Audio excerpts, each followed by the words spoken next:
നിങ്ങളെ ഞാൻ ഒരിക്കലും കുറ്റം പറയില്ല. ഈ പ്രായത്തില് ഇങ്ങനെയൊക്കെ തോന്നും. പക്ഷേ കളിയും തമാശയും ത്രില്ലും ഒക്കെ കഴിഞ്ഞ് ജീവിതത്തെ നേരിടണ്ടേ? അതിനുള്ള പക്വത ഇപ്പൊ നിങ്ങൾക്ക് രണ്ടുപേർക്കായിട്ടില്ല. ഒരു കുടുംബത്തിൽ അടിസ്ഥാനപരമായിട്ടുള്ള പല കാര്യങ്ങളും നിങ്ങൾ മനസ്സിലാക്കിണ്ടാവില്ല.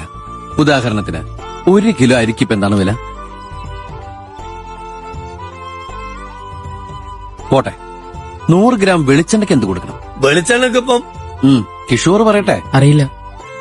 ഉള്ളി, മുളക്, ഉപ്പ് ഒക്കെ പോട്ടെ. 1 യൂണിറ്റ് കറണ്ടിന് ഇപ്പൊ എത്ര ചാർജ് ചെയ്യുന്നേ? കണ്ടോ, നമ്മൾ എന്നും ഉപയോഗിക്കുന്ന സാധനങ്ങളുടെ വില എന്താണെന്ന് പോലും രണ്ടുപേർക്ക് അറിയില്ല. 1 കിലോ അരിക്ക് 13.50 പൈസ, ഉള്ളിക്ക് 13 രൂപ, മുളകിന് 80 രൂപ, കല്ലുപ്പിന് 3 രൂപ, അത് പാക്കറ്റ് ആണെങ്കിൽ 5 രൂപ, 100 ഗ്രാം വെളിച്ചെണ്ണയ്ക്ക് 6 രൂപ, 1 യൂണിറ്റ് കറണ്ടിന് 2 രൂപ 50 പൈസ. ഇപ്പൊ അമേരിക്ക ഇറാഖിലേക്ക് എത്ര പട്ടാളക്കാരെ ഇറക്കി? നോർത്ത് കൊറിയ അണുപരീക്ഷണം നടത്തിയോ? ഫിഡൽ കാസ്ട്രോ ക്യൂബയുടെ പ്രസിഡന്റായിട്ട് കൊല്ലത്രേ? ഇതൊക്കെ ചിലപ്പോ അറിയായിരിക്കും.